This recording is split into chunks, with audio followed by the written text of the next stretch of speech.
गए हैं और कोर्ट ने उनको फौरनी तौर पर मदद दी है। लेकिन ये मदद, क्योंकि जो अपील करेंगे उस अपील पर सुनवाई क्या होती है, उसका फैसला क्या आता है, तो ये सारी चीजें हैं। और इन्हीं सब चीजों को लेकर आजम खान के जो पत्नी है तंजीन फातिमा जी, नगर विधायक, उनके वकील अब कितनी तैयारी करते हैं, कौन कौन सी सारी चीजों को लगाकर कोर्ट में दलीलें देते हैं, और वो दलीलें उनकी कितनी कारगर साबित होती हैं उनके लिए। क्योंकि इस वक्त उन पर एक मुसीबतों का पहाड़ टूटा हुआ है। उत्तर प्रदेश में सत्ता परिवर्तन के बाद से, चाहे उनकी बहन हो आजम खान साहब की, चाहे उनके बेटे हो, चाहे उनकी पत्नी हो, चाहे उनके सगे संबंधी हो, चाहे उनके रिटायर्ड पुलिस ऑफिसर हो, जैसे जैसे आरोप लगते गए वैसे वैसे उनकी गिरफ्तारियां होती गई, जेल जाते रहे। लेकिन अब कोर्ट में मामले हैं, अब कोर्ट तय करेगा कि उनकी जो परेशानियां हैं उन परेशानियों पर कोई लगाम लगने वाली है, या फिर आरोपों में अगर दम है, साक्ष्य है, सबूत है, तो फिर उनकी मुसीबत ये बढ़ने वाली है। जी बिल्कुल, बहुत बहुत शुक्रिया ओमपाल सिंह, तमाम जानकारी के लिए। लगातार नजर बनाए रखिएगा, तमाम अपडेट्स हम आपसे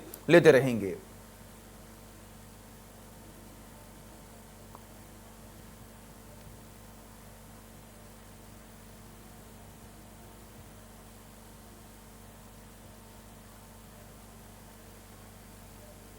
तो लगातार तस्वीरें जो है वो हम आपको दिखा रहे हैं कि कहीं ना कहीं तंजीन फातिमा को एक बड़ी राहत जो यहाँ पर मिलती हुई दिखाई दे रही है।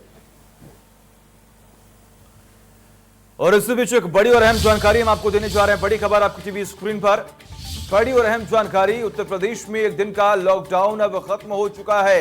ये बड़ी और अहम जानकारी हम आपको दे रहे हैं। अब प्रदेश में रविवार को भी नहीं होगा लॉकडाउन। सीएम योगी ने दिया लॉकडाउन खत्म करने के आदेश। ये बड़ी और अहम जानकारी आपकी टीवी स्क्रीन पर। आर्थिक गतिविधियों को बढ़ावा देने के लिए यह आदेश जारी किया गया है। अब पहले की तरह होगी बाजारों की साप्ताहिक बंद। ये बड़ी और अहम जानकारी आपकी टीवी स्क्रीन पर लगातार हम आपको बता रहे हैं। जिस तरीके से लगातार उत्तर प्रदेश में संक्रमितों की संख्या बढ़ रही है, उसको देख जुड़े हुए सुशील क्या अपडेट सामने आ रहा है? कहीं ना कहीं उत्तर प्रदेश की तरफ लगातार आंकड़े बढ़ रहे हैं, तो वहीं दूसरी ओर आर्थिक गतिविधियों को बढ़ावा देने के लिए यहां पर सरकार ने यह फैसला लिया है।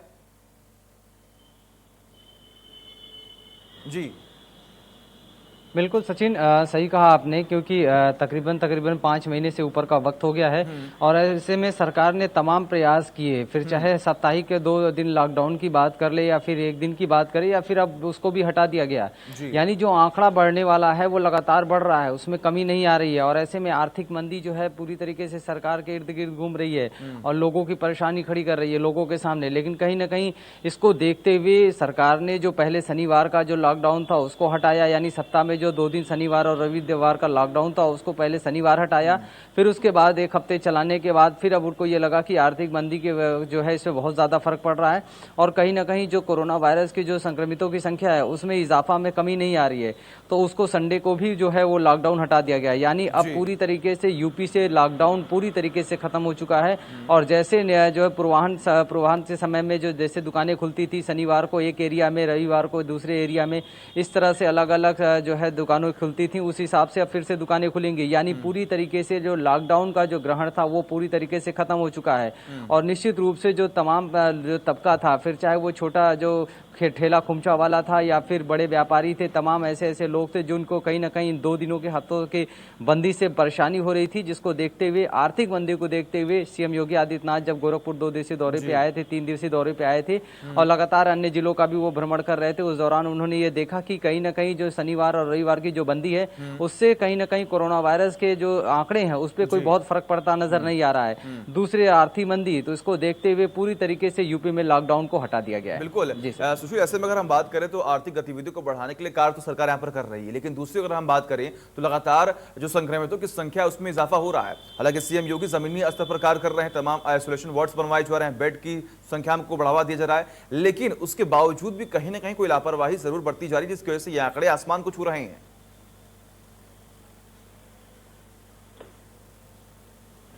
बिल्कुल सही सवाल किया आपने, क्योंकि अगर लापरवाही नहीं होती तो शायद आंकड़े इतनी तेजी से नहीं बढ़ते। भले ही सीएम योगी आदित्यनाथ दौरे कर रहे हैं, बैठक कर रहे हैं और तमाम बेड बनवा रहे थे, अस्पतालों का जो है लोकार्पण कर रहे हैं, लेकिन सवाल ये उठता है कि उन बेडों को बढ़ाने से, लोकार्पण करने से कहीं ना कहीं इस बीमारी पर रोक नहीं लगाया जा सकता है। ये रोक तब लगेगा जब सीएम के आदेशों का सख्त पालन किया जाएगा प्रशासन के द्वारा। यानी जो सोशल डिस्टेंस का जो दायरा है उसको मेंटेन रखना होगा, मास्क लगाना होगा, सैनिटाइजर से हाथ सैनिटाइज करना होगा। इन 3 चीज़ों का अगर ध्यान रखा जाए और 2 गज की दूरी बहुत ज़रूरी, जो देश के प्रधानमंत्री ने नारा दिया था, इस चीज़ को ध्यान में रखा जाएगा, तब जाकर के इन आंकड़ों में कमी आएगी और हम जो है इस बीमारी से बच सकते हैं। लेकिन आप गोरखपुर की या आसपास की किसी भी जिले की अगर बात कर ले, प्रदेश के किसी जिले की बात कर ले, तो दुकानों पे तकरीबन 20-25 लोग एक साथ खड़े रह रहे हैं। ठेले खुमचों पर सब्जी लेने वालों की पूरी ओड़ लगी रहती है, या फिर और सामानों के लिए जो है लोगों की ओड़ लगी रहती है। तमाम जानकारी के लिए लगातार नजर बनाए रखिएगा, तमाम अपडेट्स हम आपसे लेते रहेंगे। ऐसे में उत्तर प्रदेश में अनलॉक 4 के तहत पहले 2 दिन के वीकेंड लॉकडाउन को खत्म किया गया। इसके बाद मंगलवार को सूबे की योगी सरकार ने रविवार की साप्ताहिक बंदी की व्यवस्था को भी समाप्त कर दिया। अब पहले की तरह प्रदेश में साप्ताहिक बंदी होगी। मुख्यमंत्री योगी ने कोरोना संक्रमण के प्रति लोगों को जागरूक करने के साथ ही साथ आर्थिक गतिविधियों को तेजी से बढ़ाने के निर्देश भी दिए। इसी के तहत हर रविवार को बाजारों की प्रदेश व्यापी साप्ताहिक बंदी के स्थान पर अब बाजारों की साप्ताहिक बंदी पहले तय व्यवस्था के मुताबिक होने वाली है। समय एक्टिव इन्फेक्शन के केसेस की कुल संख्या 63,256 है। जो व्यक्ति संक्रमण के पश्चात उपचारित होकर डिस्चार्ज किए जा चुके हैं, उनकी संख्या अब बढ़कर 2,11,170 हो गई है। संक्रमित व्यक्तियों में से कुल 4,047 लोगों की मृत्यु हुई है।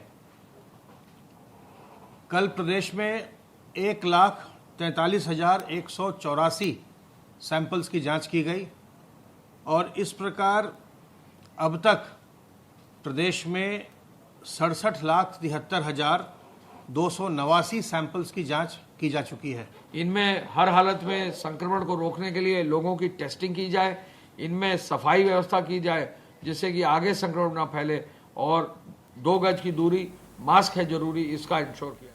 चलिए वक्त है एक छोटे से ब्रेक का।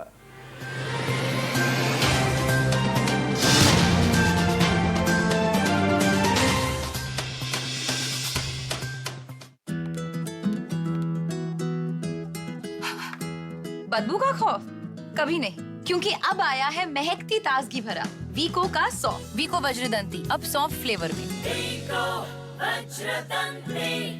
रूप Mantra ayurvedic face cream and face wash. इसकी आयुर्वेदिक देखभाल आपको दे pimples, wrinkles, blackheads, dull skin और डेड स्किन जैसी हर प्रॉब्लम से relief.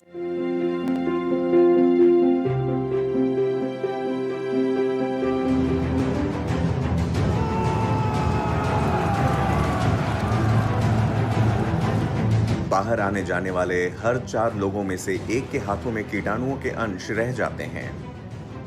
True shield hand sanitiser न केवल कोरोना वायरस से बचाता है, बल्कि हाथों में छिपे जर्म्स का 99.9% जड़ से सफाया करता है।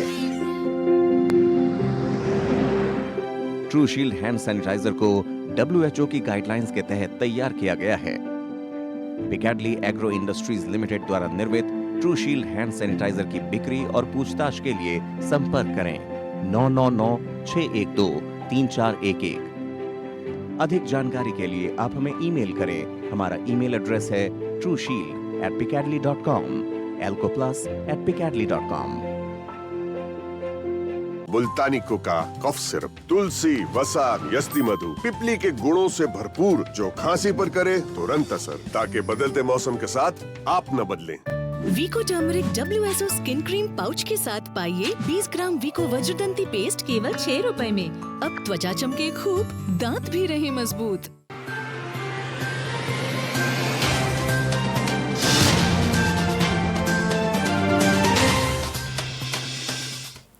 ब्रेक के बाद स्वागत है आप सभी का। जिलाधिकारी ओम प्रकाश वार ने शामली लाइन स्थित BRC का निरीक्षण किया। निरीक्षण के दौरान उन्होंने यहां से वितरित की जाने वाली पुस्तकों की कक्षावार जानकारी ली। जानकारी लेते हुए वितरित पुस्तकों की यहां पर डॉक्यूमेंटेशन के साथ साथ बच्चों के अभिभावकों से लक्ष्य साक्ष्य के रूप में हस्ताक्षर भी कराने के निर्देश भी दिए गए। बच्चों को सारी पुस्तकें दिए न जाने की शिकायत पर नाराजगी व्यक्त करते हुए सारी पुस्तकें उपलब्ध कराने को कहा। विद्यालय में बच्चों की संख्या के बाबत जानकारी लेने पर बताया गया कि 59 बच्चों का नामांकन किया गया। कक्षा 1 में केवल 8 बच्चों का नामांकन है, जिस पर जिलाधिकारी ने असंतोष व्यक्त किया, क्योंकि मानक की बात करें तो तो एक टीचर पर कम से कम 40 बच्चे होने चाहिए। ऐसे में 3 टीचर और एक शिक्षा मित्र होने के बाद मात्र 59 बच्चे, जो काफी खराब स्थिति को बयां कर रही हैं। जिलाधिकारी ने तत्काल इन सभी टीचरों को छात्र की संख्या बढ़ाने के लिए गांव में जाकर बच्चों को स्कूल तक लाने के निर्देश दिए हैं।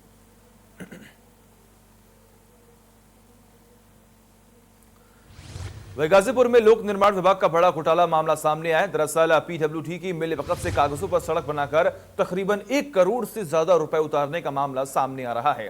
गाजीपुर के नूनहरा क्षेत्र में कागज पर सड़क निर्माण कर विभागों के अफसरों, अभियंताओं और ठेकेदारों की मिलीभगत से करीब 1 करोड़ से ज्यादा की रकम डाकर यहां पर गबन हुआ है, जिसकी शिकायत के बाद अब जिला प्रशासन जांच की खानापूर्ति में लगा हुआ है, जबकि लोक निर्माण विभाग के अफसर ऐसे ही घोटाले से इंकार कर रहे हैं।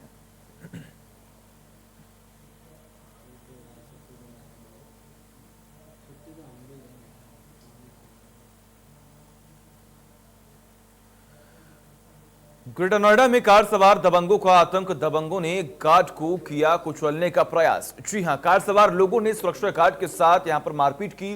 बैरियर तोड़ सोसाइटी के अंदर घुसाई गाड़ी और मारपीट की घटना कैमरे में हुई कैद। ग्रेटर नोएडा के सूरजपुर थाना क्षेत्र का मामला सामने आ रहा है। तस्वीरें हम आपको दिखा रहे हैं, जहां पर ग्रेटर नोएडा में दबंगों की दबंगई का यहां पर मामला सामने आ रहा है। तस्वीरें हम आपको दिखाएंगे क्योंकि पूरा मामला जो है वो कैमरे में कैद हो चुका है। और आप देखिए किस तरीके से 2 शख्स जो है वो सोसाइटी में घुसते हैं और लगातार गार्ड से मारपीट करने लगते हैं। ये बड़ी और अहम जानकारी हम आपको दे रहे हैं। कार सवार लोगों ने सुरक्षा गार्ड के साथ यहां पर जमकर मारपीट की और फिर वहां से भागने में सफल हो गए। बैरियर तोड़ सोसाइटी के अंदर घुसाई थी गाड़ी। वही बस्ती में शौचालय निर्माण में घोटाला सामने आया है। दरअसल जिले में सरकार की तरफ से शौचालय निर्माण के लिए करोड़ों रुपए खर्च किए गए, लेकिन शौचालय का निर्माण न के बराबर हो सका। लाभार्थियों ने लगभग 20 करोड़ मौज मस्ती के नाम पर खर्च कर दिए। सरकार ने अब तक जिले में 4 अरब से अधिक की धनराशि खर्च की है। बावजूद सरकार की मंशा पूरी नहीं हुई। हालत यह कि शौचालय की रकम को लोग मौज मस्ती में खर्च कर रहे हैं। इस तरह के लगभग 17,000 लाभार्थियों ने ऐसे मिले हैं जिन्होंने धन को निजी कार्य में लगाकर उसका दुरुपयोग कर लिया। धन के दुरुपयोग लॉकडाउन के दौरान किए जाने का सच सामने आया और इस बीच में शौचालय निर्माण की बहुत दूर की बात है, धन की वापसी की लाले पड़ गए हैं।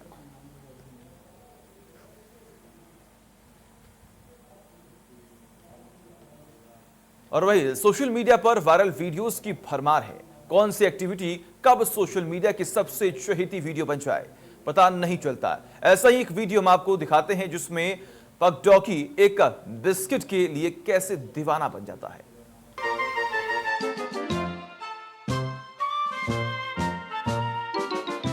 आपने यूं तो कई तरह के डॉगीज की मस्ती और शरारत देखी होगी, लेकिन अब हम आपको दिखाते हैं एक डॉगी की जबरदस्त मस्ती। दरअसल जब आपको और हमको भूख लगती है तो इधर उधर खाना ढूंढते हैं और जब खाना सामने दिख जाए तो उस पर टूट पड़ते हैं, है ना? ऐसा ही हुआ पग के साथ, जिसका नाम है डस्टर। दरअसल डस्टर को भूख जोरों पर लगी थी, तभी उसकी नजर टेबल पर रखे बिस्किट पर पड़ गई। फिर क्या था, बिस्किट खाने की जिद डस्टर करने लगा। पहले टेबल पर चढ़ने की कोशिश की और जब नाकाम हुआ तो मालिक से बिस्किट देने की जिद करने लगा।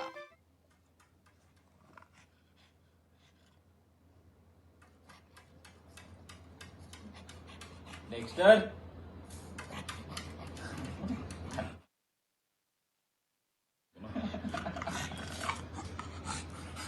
लेकिन मालिक भी मस्ती के मूड में थे, तो डस्टर की रिक्वेस्ट करने के बाद भी उसको बिस्किट नहीं दिए।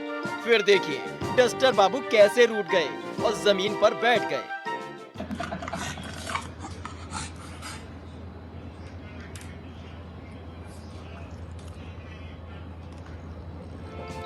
अरे अरे अरे, इतना गुस्सा, या फिर ये गुस्से की एक्टिंग है?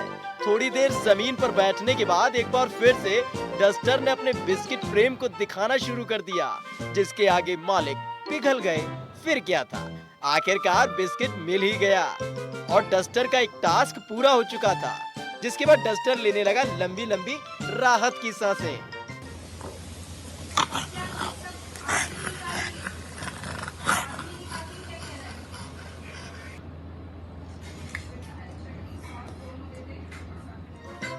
तो देखा आपने, डस्टर का बिस्किट फ्रेम इतना प्यार तो तारा सिंह भी शकीना से नहीं करता होगा जितना डस्टर को बिस्किट से। और तो और बिस्किट खत्म, पैसा हजम और चल दिए डस्टर बाबू हाथ झाड़कर। Bureau report, India news.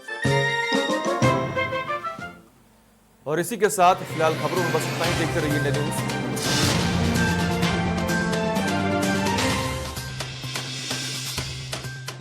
वीको टर्मरिक क्रीम, इसमें है हल्दी और चंदन के गुण जो कील मुहासे दूर करे और दे नेचुरल सुंदरता। वीको टर्मरिक क्रीम 24 कैरेट सौंदर्य दे सोने जैसा निखार। I need a clean